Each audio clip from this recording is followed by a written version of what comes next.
আল্লাহ এবং আল্লাহ রসুলকে অনুসরণ করার শামিল হয়ে যায়। এজন্য আল্লাহ তাআলা বলছেন যে আতিউল্লাহ ওয়া আতিউর রাসূলি ওয়া উলিল আমরি মিনকুম।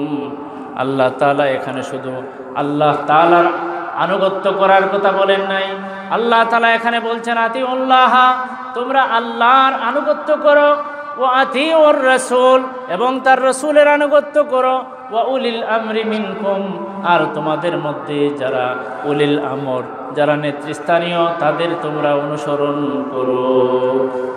তাইলে এখান থেকে আমরা তো পরিষ্কারভাবে বুঝে নিতে পারি যে এতায়াত করব কার? আল্লাহর। আনুগত্য করব কার? আল্লাহর। আনুগত্য করব আল্লাহর রসুলের, আর আনুগত্য করব উলিল আমর, অর্থাৎ আমাদের মধ্যে যারা উলামায়ে কেরাম, তাদের আমরা আনুগত্য করব। সেই নির্দেশ দিয়েছেন কে? আল্লাহ। আল্লাহর নির্দেশ অমান্য করে আমার তো যাওয়ার কোনো সুযোগ নাই। একজন মানুষ যদি আল্লাহর হুকুম না মানে, একজন মানুষ যদি আল্লাহর ফরমাবরদারি করতে তার ভালো না লাগে, তাহলে সে তো অবশ্যই গুমরাহির মধ্যে, অবশ্যই সে পথভ্রষ্ট হিসাবে গণ্য হয়ে যাবে, ঠিক না? এজন্য আমরা এই বিষয়টা আমাদের যেন মনে থাকে যে আমরা আনুগত্য করব, ইবাদত বন্দেগী করব আল্লাহর, আর রসুলের দেখানো পথ মত অনুসারে আমরা আল্লাহ তাআলার আনুগত্য করব। কারণ আল্লাহ তাআলা, ধরেন আপনি নামাজের কথাই ধরেন, আল্লাহ পাক রব্বুল আলামিন কুরআনুল কারীমের মধ্যে যে মানুষদেরকে নামাজ পড়ার কথা, সালাতের কথা বারবার বলেছেন। এই বারবার বলার মধ্যে আল্লাহ তাআলা বলছেন কি? যে আকিমুস সালাহ, নামাজ কায়েম করো। কিন্তু নামাজ আমরা কিভাবে পড়ব? কিভাবে নামাজ পড়ব? কোন জিনিসটার নাম নামাজ, সেটা আমাদের শিক্ষা দিলেন কে? স্বয়ং রাসূলুল্লাহ সাল্লাল্লাহু আলাইহি ওয়াসাল্লাম। এবং আল্লাহ রসুল সাল্লাল্লাহু আলাইহি সাল্লাম নামাজের জন্য কিছু কাঠামো তৈরি করলেন। যেমন নামাজ পড়তে গেলে আমরা কি করতে হবে? আমাদের দাঁড়াতে হবে, ঠিক না? এরপরে তাকবীরে তাহরিমা আছে, হাত বাঁধা আছে, সূরা ফাতিহা পড়তে হবে, আরও একটা সূরা পড়তে হবে, রুকু করতে হবে, সিজদা করতে হবে। রুকুতে তাসবিহ আছে, সিজদাতেও তাসবিহ আছে।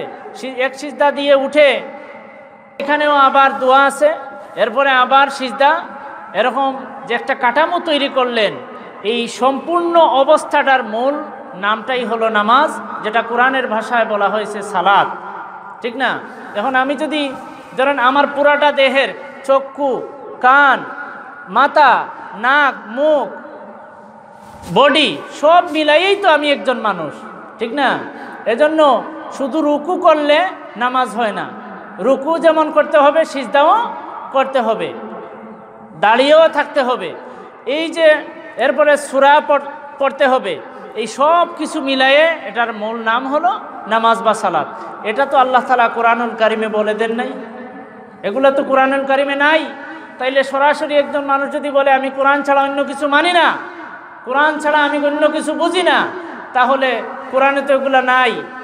আপনি যে কালিমা পড়ে মুসলমান হলেন, মুহাম্মদুর রাসূলুল্লাহ সাল্লাল্লাহু আলাইহি সাল্লাম যে কালিমা মানুষদেরকে, যে কালিমার দাওয়াত দিয়ে ইসলামে প্রবেশ করাতেন, সেই কালিমা হলো লা ইলাহা ইল্লাল্লাহু মুহাম্মাদুর রাসূলুল্লাহ।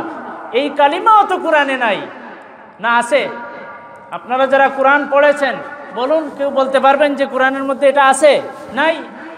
তাহলে একজন মানুষ যদি বলে যে আমি কোরআন ছাড়া অন্য কিছু মানি না, তাহলে এখান থেকেই আমাদের বুঝে নিতে হবে যে তার মতো ভ্রষ্ট, তার মতো পথভ্রষ্ট মানুষ এই আল্লাহর জমিনে আর হতে পারে না। ওই যে আমি দেখালাম, নামাজ কিভাবে পড়বেন এটা বলা নাই, শুধু নামাজ কায়েম করো বলা আছে। কিভাবে কায়েম করব, কোন জিনিসের নামাজ, সেটা নাই। এজন্য আমাদের এই বিষয়গুলো পুঙ্খানুপুঙ্খরূপে বুঝতে হবে।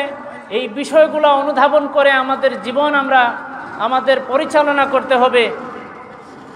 এই বিষয়গুলা যদি আমরা যথাযথভাবে আদায় করি, তাহলে যেমন আল্লাহ রসুলের দেখানো পথ এবং মত অনুসারে চলার কারণে আল্লাহ রসুলের এতায়াত করা হবে, আর আল্লাহ রসুলের এতায়াত এবং আনুগত্যের মাধ্যমেই মূলত আল্লাহ তাআলার সন্তুষ্টি অর্জন করা সম্ভব।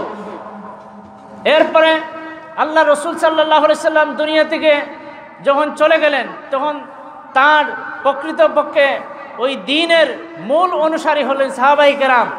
এই সাহাবাই কেরামও যখন দুনিয়া থেকে চলে গেলেন, তাদের পরবর্তীতে যারা দিন অনুসরণ করবে তারা হলো তাবেঈনে কেরাম। এরকম ধারাক্রমে আজকের এই উলামায়ে কেরাম পর্যন্ত এসছে। আর সেহেতু আমাদের উলামায়ে কেরামদের পদাঙ্ক অনুসরণ করতে হবে। উলামায়ে কেরামদের পথ, আউলিয়ায়ে কেরামদের পথ মূলত আল্লাহ তাআলার পথ।